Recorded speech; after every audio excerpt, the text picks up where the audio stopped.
Alright, it was delayed in Sweden, wasn't released until this Wednesday, but here's finally my review of the new adaptation of Stephen King's It by Andy Muschietti. I've been looking forward to this one for a very, very long time. It, the 1990 TV film, was the first horror film I ever watched. I mentioned that in my DVD Blu-ray comparison video, which has gotten a ton of views, so thank you so much for that. Really glad that people are involved and commenting and all that. A lot of people have linked me to deleted scenes on YouTube.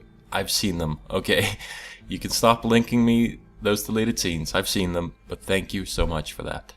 This new adaptation of It does a lot of things really well, I thought, but it wasn't perfect. There was a lot of things that I felt could have been even better in this version. But I'll start with the positives about this. I really like the chemistry between the characters. This one's set in the 80s instead of the 50s. Set in 1989 instead of 1957, I think it is, 57 or 58. And the losers are a bit more cocky in this. They are really 80s kids, sort of 80s main kids, foul-mouthed, very, very funny. I actually laughed more at this movie than I would have ever imagined.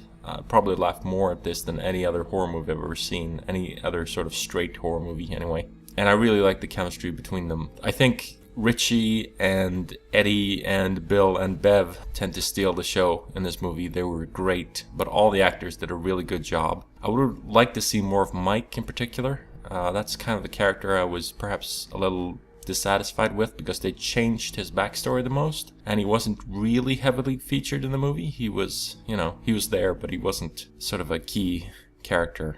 I mean, he's part of the Losers Club, obviously, but he wasn't, heavily featured. Maybe a little bit more with Ben. They kind of get Ben right. I felt they sort of got the sad part of Ben right. You feel really bad for the kid, but he could have been featured a little bit more. But he got to be kind of the... He was the kid who hangs out in the library, just like in the novel. He was the kind of nerdy kid. So he kind of took the role that Mike has in the 1990 miniseries, which is that he's kind of the historian, and he knows the history about Derry and all that stuff. So that was pretty interesting, because it's kind of like they took that trait from Mike. So Mike doesn't really have a lot else left, so to speak. But anyway, the chemistry between the characters was really wonderful. I think they really, for the most part, they really got the Losers Club right.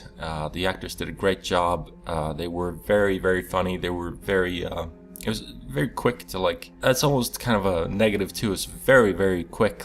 It just, first scene, bam, you're sort of thrown into this group. It was very, very fast. They didn't really build up the separate characters.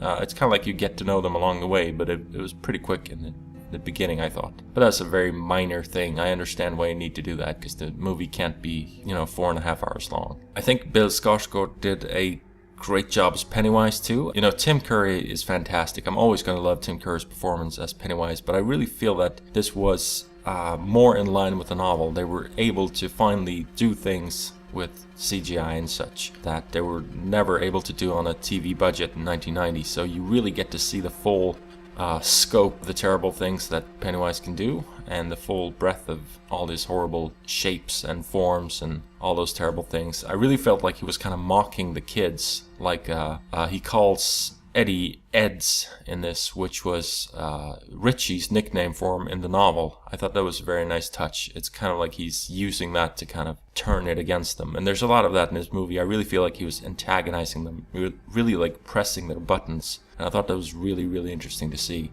Some of those scenes work better, some of them work worse. I'm not going to spoil that for you, but the scenes with Stan, when he is tormented alone by Pennywise, were...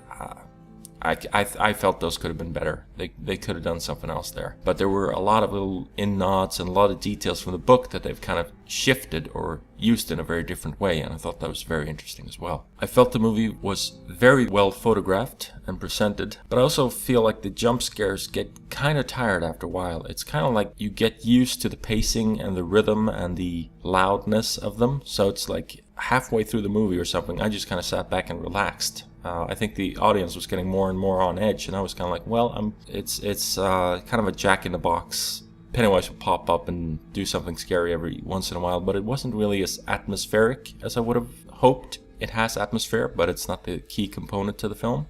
And another thing that I sadly have to critique about the movie is just the fact that everything was so exaggerated.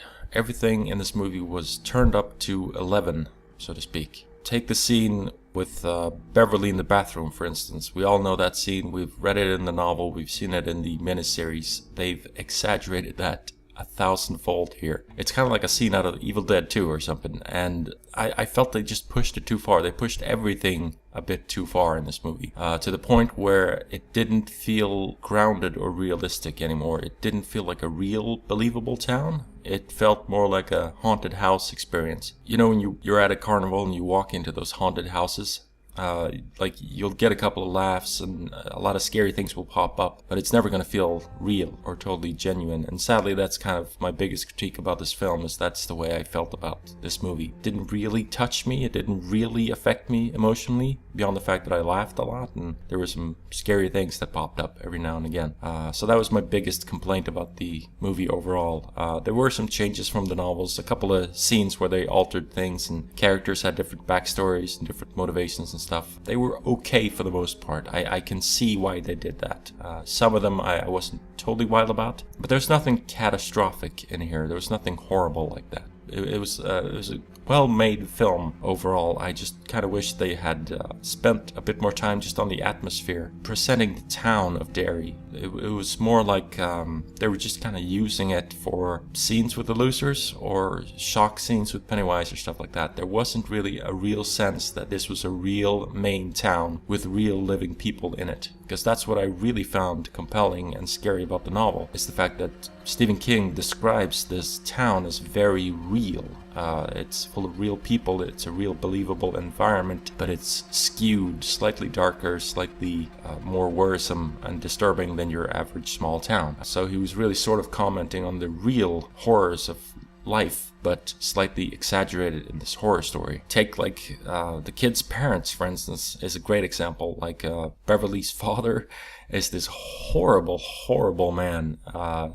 Just a despicable person, and he's like a monster. He's like presented like a monster, sitting in this dark, dreary apartment with the lights off and whispering ominous things and stuff like that. It's very exaggerated. It does not feel grounded in a real, believable world. I didn't buy the fact that a real person would do that. And yes, I understand that it's meant to sort of symbolize the evil of Pennywise and the evil of it. That's sort of got its claws on this entire town, but it's not supposed to be like it is these characters, you know what I mean? He's not supposed to be like her father is another shape of it or Pennywise, and that's sort of what it came across as, and I felt they pushed that too far. I also think they had way too many musical montages. There were like 5 or 6 80s montages here with very strange song choices, and I felt like if they could have downplayed that a little bit, if the movie wasn't so exaggerated all the time, maybe they could have spent a bit more time just establishing the characters and the environment, and maybe that would have made it even more emotionally impactful for me. That's kind of why I think this is a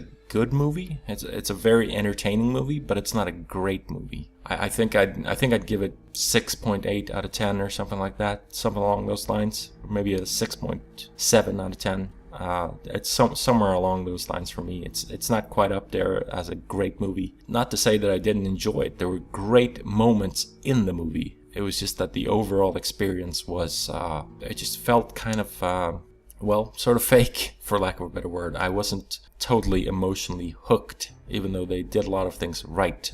They really got the Losers Club right. They really got Pennywise right overall, I felt, and that was the strength of the movie, and it was great to see those characters. But the horror could have been better, and the atmosphere and the sort of environment could have been better. And if Andy had spent more time establishing that, I think the movie would have actually been both more terrifying in a genuine way and more emotionally impactful. So that was my biggest disappointment with the film. I still think it was a good film, a fun film, definitely a movie you should watch with a big audience on a big screen as soon as you possibly can. It's just like I probably won't be going back to see it like 3 or 4 times or anything like that. I'll just wait for the Blu-ray to watch it again. But fans of the novels should enjoy all the little Easter eggs, all the little details in the movie, and yeah, I'm very happy for the success of the movie. It's great to see a really well embraced horror movie break box office records. I think it made like $121 million in the opening weekend, and that's just amazing. That's insane. So congratulations to that. I'm really looking forward to the Blu-ray. I want to see if there are any deleted scenes that are on the cutting room floor that might actually, you know, sort of pad out the movie in the way that I wanted, or to see how they're going to connect it to part 2.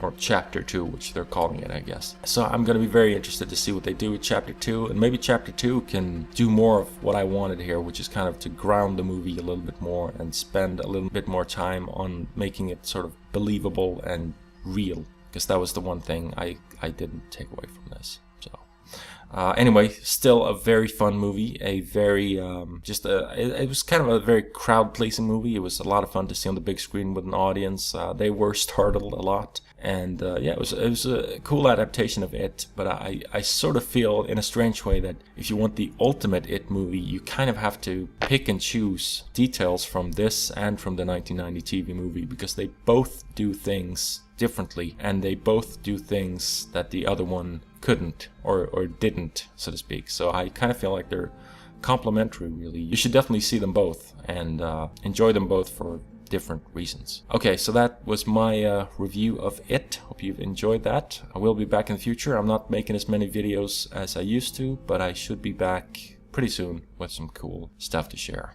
So take care of yourselves. Have a great weekend.